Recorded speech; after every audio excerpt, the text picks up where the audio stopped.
Ketika Kode mengangkat kepalanya, dia melihat ada dua istana di depan matanya, yang mana satu istana dari emas dan satu lagi dari perak. Di kesempatan ini, aku akan menceritakan tentang keajaiban atau keagungan hari Asyura, karena sebentar lagi kita akan bertemu dengan bulan Muharram, tahun baru Islam, yang mana pada tanggal 10 Muharram itu adalah hari Asyura, hari yang dimuliakan. Jadi, aku temuin hikayat ini di kitab Nawadir, hikayat ke-75. Hukia an faqiron ja'a ila qadi yaum Asyura. Jadi dihikayatkan, ada seorang fakir yang datang menemui hakim pada hari Asyura, lalu itu fakir berkata kepada hakim, A'azallahul qadi, semoga Allah mengagungimu wahai hakim. Aku adalah seorang fakir dan aku memiliki keluarga. Aku menemuimu pada hari ini karena aku ingin memintamu bantuan.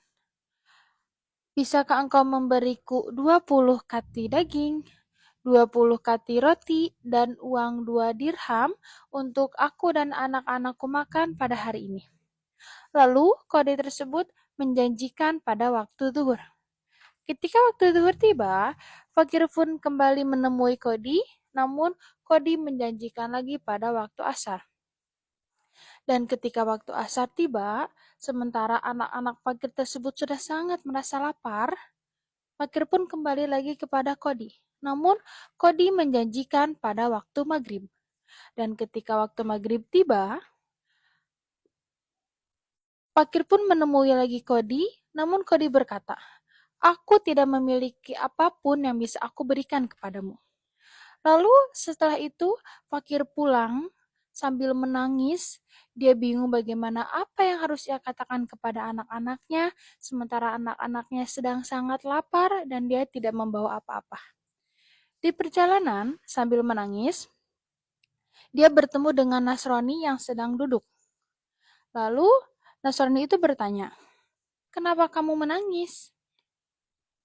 Lalu itu Kodi menjawab, "Latas al-anhali, jangan tanyakan tentang keadaanku." Lalu Nasrani itu bertanya lagi, "Demi Allah, aku bertanya kepadamu agar engkau memberitahu bagaimana keadaanmu." Lalu fakir itu pun menceritakan kisah yang tadi terjadi antara dia dan Kodi. Lalu orang Nasrani itu pun bertanya, "Menurutmu hari apa ini?" Lalu fakir itu menjawab, "Hari ini adalah hari Asyura," dan dia menceritakan sebagian kemuliaan pada hari Asyura. Lalu Nasrani itu pun merasa iba, merasa kasihan kepada fakir tersebut. Lalu dia memberikan roti, daging dengan jumlah yang lebih banyak dibandingkan dengan jumlah yang tadi fakir pinta kepada Kodi. Dan juga Nasrani itu memberikan 20 dirham, yang jumlahnya jelas-jelas sangat lebih banyak dibanding 2 dirham tadi. Lalu Nasrani itu berkata, "Ambillah, ini untukmu dan untuk keluargamu. Lalu aku akan memberikanmu setiap bulan, karena kemuliaan hari ini, hari yang Allah agungkan." Kata itu Nasrani. Lalu pergilah itu fakir dengan rasa yang sangat bahagia, dan dia menemui anak-anaknya, dan anak-anaknya pun begitu bahagia, dan mereka semua berdoa dengan suara yang keras, "Ya Allah, bahagiakanlah segera orang yang telah membahagiakan kami," kata mereka semua. Falamma kana lailu, maka ketika waktu malam, Kodi sedang tidur. Kodi ini kembali ke cerita Kodi.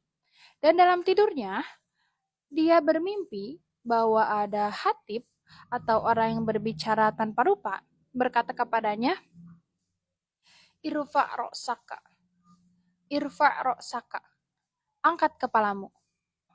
Maka ketika Kode mengangkat kepalanya, dia melihat ada dua istana di depan matanya, yang mana satu istana dari emas dan satu lagi dari perak.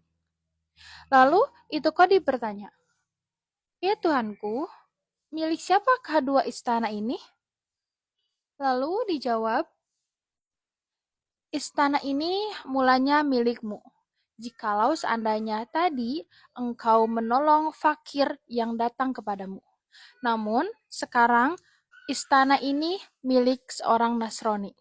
Lalu Qadi itu pun terbangun dan berkata, celakalah aku, katanya. Lalu dia datang menemui Nasrani dan berkata, kebaikan apa yang telah engkau lakukan? Lalu orang Nasrani itu pun balik bertanya, mengapa engkau menanyakan itu? Qadi pun menceritakan mimpinya.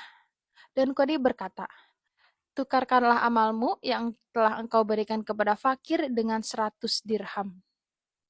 Namun, orang Nasrani itu menolak. Saya tidak akan menjual itu meskipun dengan emas isi bumi. Tetapi saya sungguh bersaksi kepadamu, asyhadu alla ilaha illallah wa asyhadu anna Muhammad Rasulullah. Saya bersaksi bahwa tiada Tuhan selain Allah dan Nabi Muhammad adalah utusan Allah. Lalu Allah memberikan akhir yang baik dan tambahan kebaikan, serta Allah mewafatkannya dalam keadaan sudah membaca 2 kalimat syahadat. Lalu Allah memberikan rahmat atas hartanya, dan Allah menjadikan syurga sebagai tempat pulangnya. Wallahu a'lam bishawab. Ini hikayat dari kitab Nawadir, hikayat nomor ke-75,